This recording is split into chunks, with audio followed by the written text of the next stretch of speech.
O Xandão, Helder, o Xandão falou, hein? Xandão falou? Xandão falou, cara. Explicou de forma didática a falta de sentido na fofoca do Glenn Greenwald. Tá? Vamos ver aqui o que o Verdevaldo tá com tudo, né? Mandei uma mensagem pro Leandro Demore e não me respondeu, hein, sobre o Verdevaldo, hein? Leandro Demore! Não. Responde, seu covarde! Responde! Não, mandei uma mensagem sobre que dias ele estaria aqui, para ver se ele consegue me encontrar no meu aniversário. Não sei se vai rolar. Aqui o Alexandre de Moraes explicando, tem a Carmen Lúcia também defendendo o Xandão. A gente vai ver isso. E tem o Cacai também falando. O grande Cacai, cara. Também falando sobre o Xandão. Vamos ver aqui o próprio Xandão.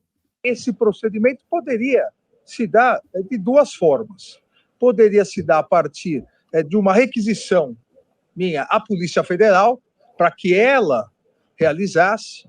Poderia se dar a partir de uma solicitação ao Tribunal Superior Eleitoral para que ele fornecesse os relatórios. O caminho mais eficiente da investigação naquele momento era a solicitação ao Tribunal Superior Eleitoral, uma vez que a Polícia Federal, lamentavelmente, num determinado momento, pouco colaborava, nós sabemos, com as investigações. Seria esquizofrênico eu, como presidente do Tribunal Superior Eleitoral, me auto-oficiar. Nem crer, né? Até porque, como presidente do Tribunal Superior Eleitoral, no exercício do poder de polícia, eu tinha o poder, pela lei, de determinar a feitura dos relatórios. Hoje, sim, eu oficiaria a ministra Carmen, porque agora a presidência do Tribunal Superior Eleitoral é da ministra Carmen.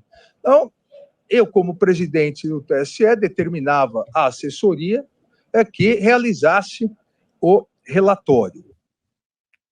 O que eu gosto do Xandão é que deixaram ele bravo, né? Tava lá, tava meio esqueceu o Bolsonaro por um tempo. Bicho, no dia que essa porra dessa matéria apareceu, vou prender Oswaldo Eustáquio e Alan dos Santos. Estão enchendo muito meu saco. Foi numa festinha do Gilmar Mendes, encontrou todo mundo lá, os ministros do STF. Tá com uma cara de preocupado, né? Um semblante assim de preocupado, Xandão, né? Não parece estar muito preocupado, nem mesmo a corte. Sim. É isso. Não é, nem a corte, porque a gente tem vídeos aí de outros integrantes do STF se manifestando sobre esse assunto. Vamos ver a Carmen Lúcia. Não, realmente, os bastidores ali contam que ninguém tá nem aí, cara, para o que essa 6 o Barroso chamou de tempestade fictícia após a reportagem afirmar que Moraes acionou o TSE fora do rito na abertura da sessão de ontem, né? Vamos ver a Carmen Lúcia.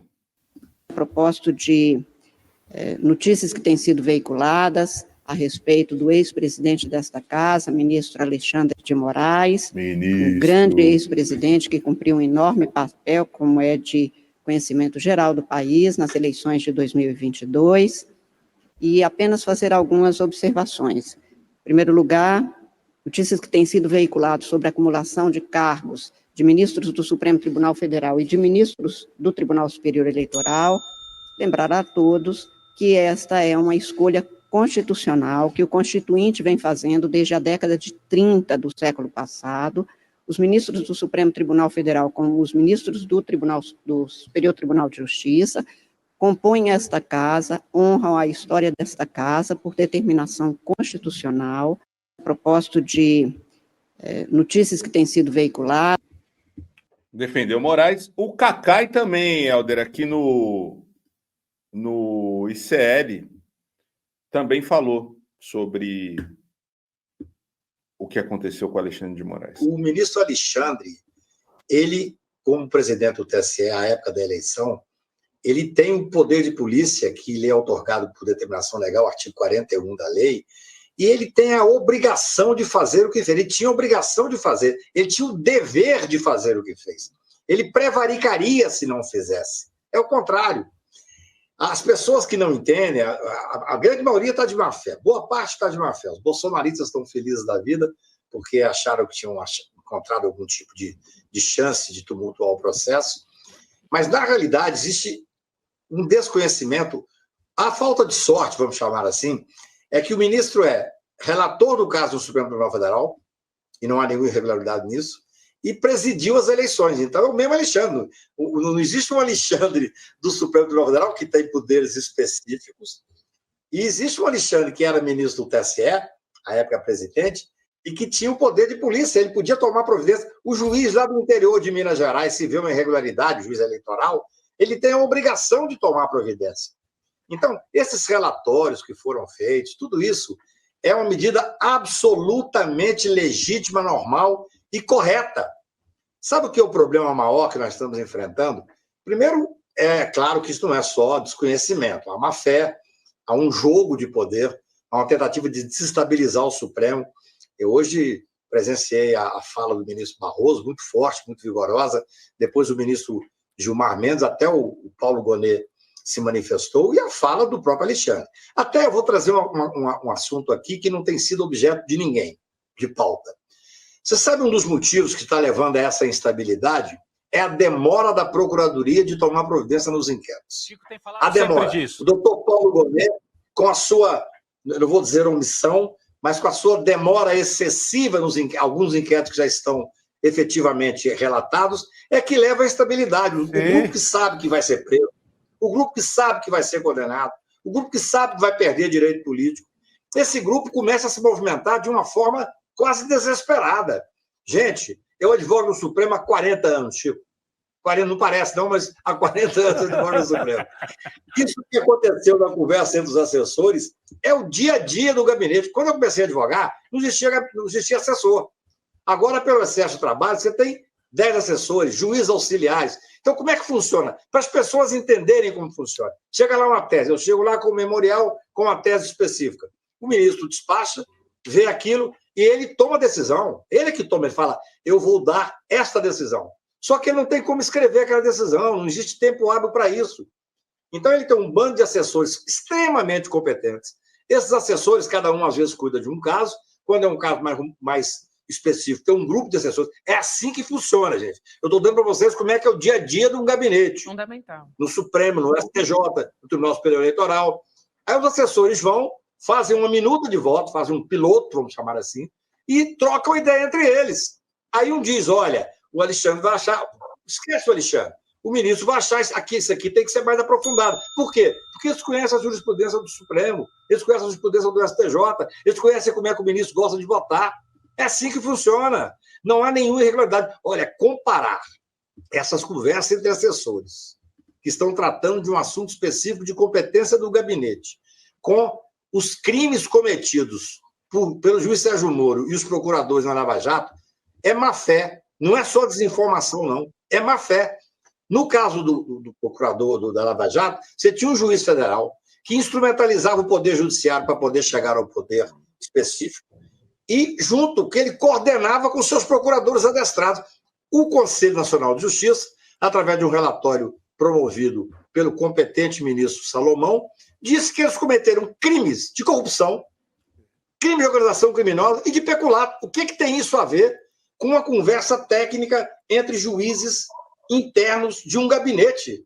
Olha, não pode ser só desinformação. Há realmente uma tentativa de desestabilizar o Supremo Tribunal Federal. E nós temos que trazer uma discussão, eu proponho aqui para vocês, carinhosamente, um dos motivos de tudo isso, essa instabilidade, é a demora da Procuradoria em tomar a atitude que já deveria ter tomado, porque os inquéritos estão, alguns deles, relatados. É isso, o Chico Sá vinha falando muito disso, né, Chico? No popular é o famoso dar sopa pro azar ali, né? Dar azar pra sopa, ou sopa pro azar, você escolhe aí a forma como vai usar. Tem isso daí, né? E tem outra história também, Marco Bezzi, sobre se foi um grampo ou se foi um vazamento. Estava se discutindo isso daí. O assessor que pode ter passado isso daí, né? O tal de Eduardo Tagliaferro, que foi exonerado. Ele foi exonerado por quê?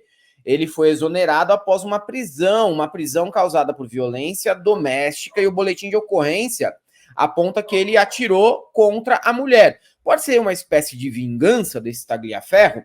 Pode ser uma espécie de vingança desse Tagliaferro. O antigo assessor do ministro Alexandre de Moraes, no Tribunal Superior Eleitoral, Eduardo Tagliaferro, figura central na troca de mensagens que revelaram o uso do órgão fora do rito para investigações contra bolsonaristas no STF, foi preso por violência doméstica e disparo de arma de fogo. O caso aconteceu em 9 de maio de 2023 e o assessor foi exonerado no mesmo dia. De acordo com o UOL, o boletim de ocorrência registrou que Tagliaferro disparou contra a vítima após chegar em casa alterado.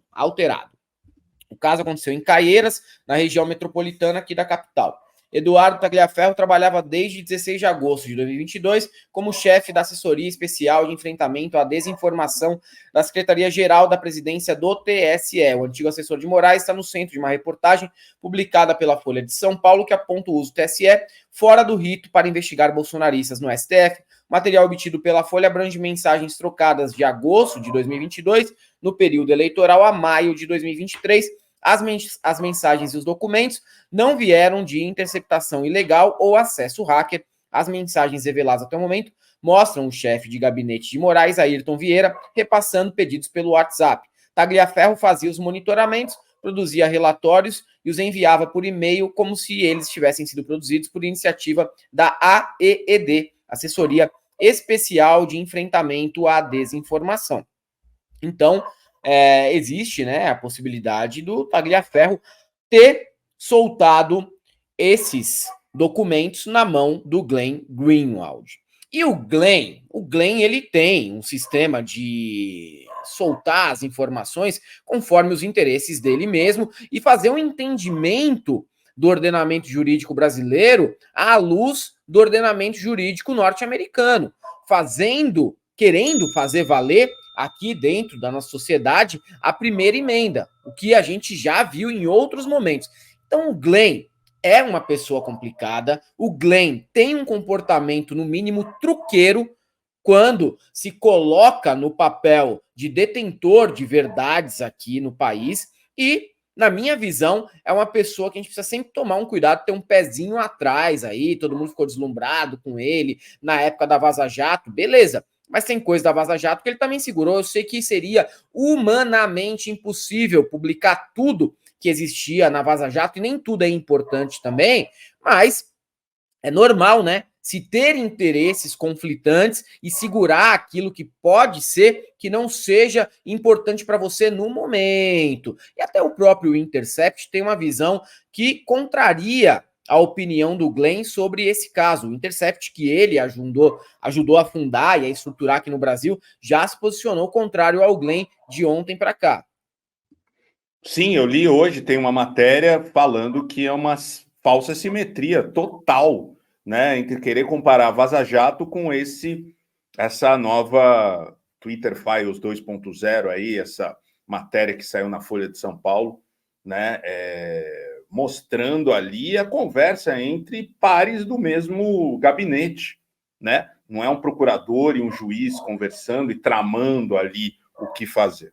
Então, acho que vamos ver o que vai vir pela frente, né? Eles dizem que tem muitas provas ainda, mas até o momento foi um traque, né? Nada além do que um pum do palhaço. Uma coisa... Exatamente. Exatamente, né? E quando o Verdevaldo cisma, é uma tragédia. Sim, sempre. Vou procurar aqui a matéria do Intercept para ver... mas basicamente aqui, eles explicam o seguinte, Helder. Tem uma matéria longa aqui que o Intercept lançou, porque, afinal, né, eles foram ali os protagonistas da Vaza Jato e depois tiveram, junto com outros veículos de comunicação, mostrando todas aquelas conversas entre os procuradores da Lava Jato, né? E aqui essa matéria que explica por que os diálogos vazados sobre Alexandre de Moraes não são a Vaza Jato da extrema-direita. Então, é uma matéria longa aqui, você pode ler, tá? E na Vaza Jato aqui tem algumas manchetinhas, tem algumas frases. Na Vaza Jato era um diálogo proibido entre órgão que acusa e julga. Não existe bate-papo do Alexandre com PGR ou advogados envolvidos no processo, tá? E aqui tem todas as informações que vocês podem pegar, uma matéria bem grande. Extrema-direita tenta emplacar o PL da anistia e já apresentou mais de 20 pedidos de impeachment contra Moraes, que é um personagem recorrente aí de da extrema-direita. E tem o Tagliaferro dentro dessa matéria. Uma matéria muito boa, leiam. Tá lá no site do Intercept. É importante para você quebrar essa simetria que eles querem passar, que é tudo igual, tá? Que não é mesmo.